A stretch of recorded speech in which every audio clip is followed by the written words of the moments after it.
Chelsea Sherrod here with our Nesson beat writer, Dakota Randall, recapping day 2 of Patriots training camp. And Dakota, I think that one thing that's been standing out, or one person that's been standing out through these 2 days, is Davonte Parker, the Patriots' newly acquired wide receiver, and his connection with Mac Jones. What have you been seeing between the two?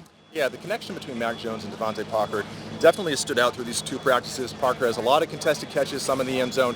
He's been really good. And overall, I think the Patriots passing game has looked really good through these 2 practices. However, I will say at the end of today's session, they were not nearly as crisp. The offense at one point had 10 straight incompletions before Mac Jones found Hunter Henry for a touchdown on the last play of practice that forced the defense to do push-ups. So overall, a better day for the Patriots passing defense than we saw yesterday.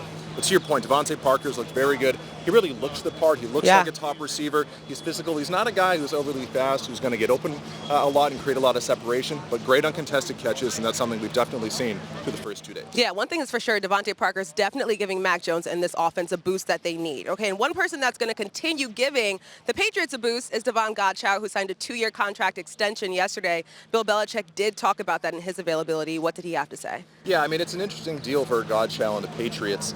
We still are waiting for the final details on it. I think it's going to free up some cap space for the Patriots, who definitely need it, though by all reports it's not that much, which is kind of surprising. Now, I think when a lot of us first heard about this contract, we said, that's pretty aggressive for, a guy who, by all accounts, wasn't all that good last season. Certainly in the second half of the season, the Patriots' run defense really struggled. But regardless of that, today Bill Belichick, to your point, said that Godchaux was one of the best defensive linemen in the league. Again, that feels a tad strong to me, but he is a talented player. He's got the size you look for an interior defensive lineman, and no question about it now, the pressure's really on him to live up to that contract. Absolutely, and when Godchaux was asked about Bill Belichick saying that about him, he said he appreciated it and also said that there is much more work to do. Championship-level defense is what they're aiming for. Okay, Dakota, one last question for you. Who is a person that's been surprising you through these 2 days of training camp? Well, there are a few, some good, some bad, but I'll pick a good surprise.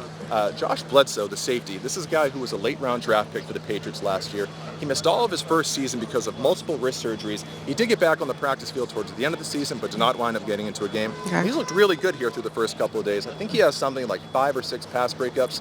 Now, the question with him is there a spot for him on this team, which has so many safeties? It's a loaded safety group. Still Peppers, a new free agent addition, Devin McCourty, Kyle Duggar, a lot of guys we talked about. So is there room for Bledsoe on the team? That remains to be seen, but he's given himself a good shot with the way he's played these first 2 practices. Absolutely, he definitely stood out in day 2, and we are aiming and getting 1 inch closer and closer to the day when they can put the full pads on and we can actually see the competitive level of the Patriots. Dakota, thank you so much. Thank you.